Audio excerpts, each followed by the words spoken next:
हरिओम।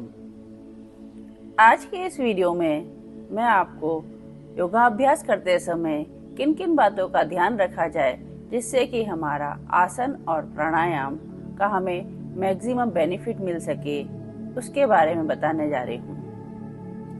पहला पॉइंट, लोग इनहेल और एक्सहेल के बारे में बहुत कंफ्यूज रहते हैं, जैसे कि कब इनहेल करें कब एक्सहेल करें।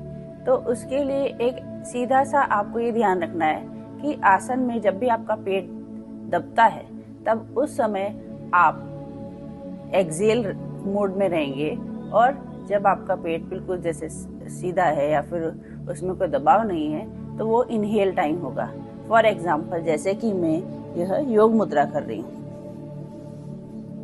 अब इसमें मैंने सबसे पहले इनहेल किया।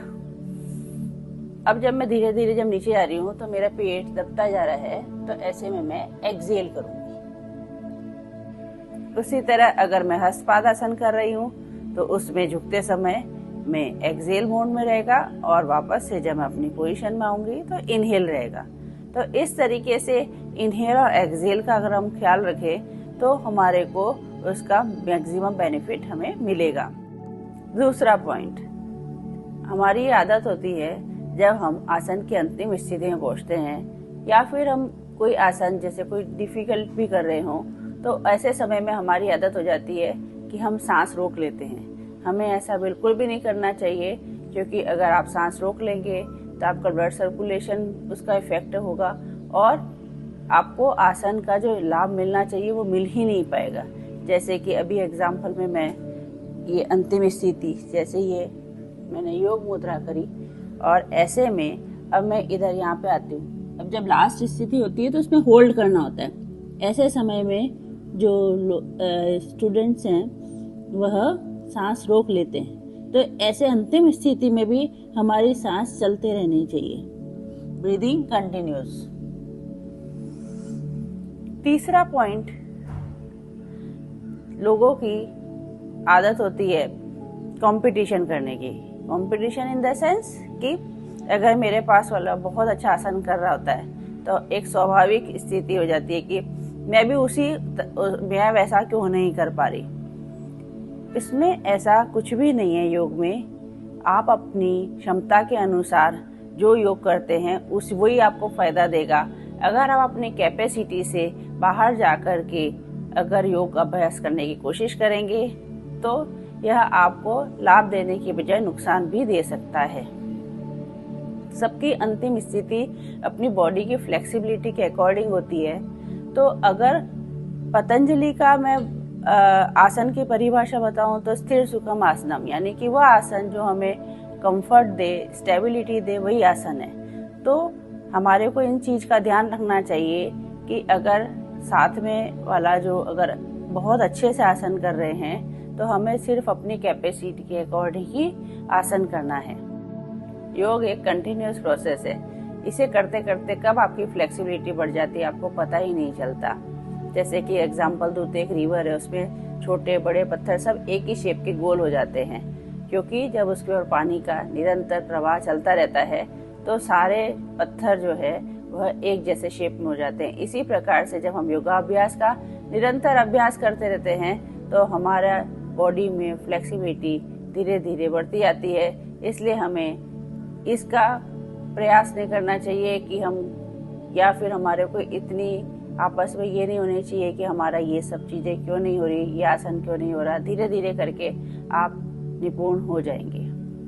फिफ्थ पॉइंट, हमारा यह अधिकतर मैंने देखा है कि जब अंतिम स्थिति में आते हैं तब या तो ऐसे, अगर मैं बताऊं कि जैसे अगर भुजंगासन या ऐसे जिसमें हम ऊपर की तरफ देख रहे हैं तो ऐसे करके ऊपर इस तरीके से देखते हैं जिससे फॉरहेड पर रिंकल्स आ जाते हैं और आईज के ऊपर अननेसेसरी प्रेशर पड़ता है। तो जब इस तरीके के आसन करें जिसमें कि आप इस तरीके से ऊपर देख रहे हैं तो और आपके जो फॉरहेड पर रिंकल पड़ रहे हैं, तो ये चीज़ नहीं होनी चाहिए। ऐसी स्थिति में आपको अपनी आईज क्लोज कर लेनी चाहिए। देखिए, जब मैंने आईज क्लोज कर ली तो मेरे फॉरहेड पे कोई रिंकल भी नहीं है, आईज पर अननेसेसरी प्रेशर भी नहीं है, और इसके अलावा मुझे थोड़ा एक चेहरे पे स्माइल रखनी चाहिए ताकि मेरी बॉडी को फील हो सके कि वह आसन का आनंद ले रही है। ऐसे तो यह अंतिम स्थिति ऐसी होनी चाहिए जिसमें आईज क्लोज। बट ये भी चीज है कि आईज क्लोज बैलेंसिंग आसन में नहीं होती, जो खड़े होकर के बैलेंस वाले आसन में, क्योंकि वो आपका बैलेंस बिगड़ सकता है। तो आपको जिसमें ऐसा लगे कि आपका आईज में प्रेशर हो रहा है या रिंकल आ रहे हैं, उन्हीं आसनों में आप अपनी आईज क्लोज करके उस आसन को फील कीजिए। 6th पॉइंट, योगाभ्यास करते समय फील करना बहुत जरूरी है।